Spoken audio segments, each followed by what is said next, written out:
لا الہ الا اللہ پڑھ لا الہ الا اللہ۔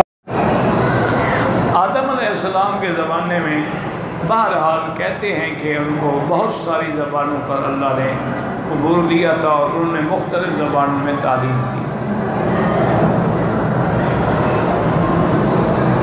کہتے جی علماء دیوبند کی باتوں پہ لوگ اعتراض کرتے ہیں۔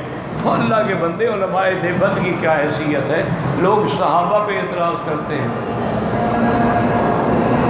لوگ صحابہ پہ اعتراض کرتے ہیں، اہل بیت پہ اعتراض کرتے ہیں، لوگ انبیاء پہ اعتراض کرتے ہیں، لوگ معجزات پہ اعتراض کرتے ہیں۔ تو علماء دیوبند پہ اگر کسی نے اعتراض کر دیا تو کون سی بڑی بات ہو گئی؟ یہ تو کوئی مسئلہ نہیں ہوتا ہے۔ کہتے جی کہ جنت سے اترنے کے بعد حضرت آدم علیہ السلام کہاں اترے؟ میں ساتھ تھا؟ نہیں، میں ان کے ساتھ آیا تھا۔ اللہ عالم کہاں اترے تھے؟ لوگوں نے ایسے لکھا ہے کہ ہند میں اترے تھے، اور یہ بھی کتابوں میں آتا ہے کہ انہوں نے ہند سے 45 حج جو ہیں پیدل کیے ہیں۔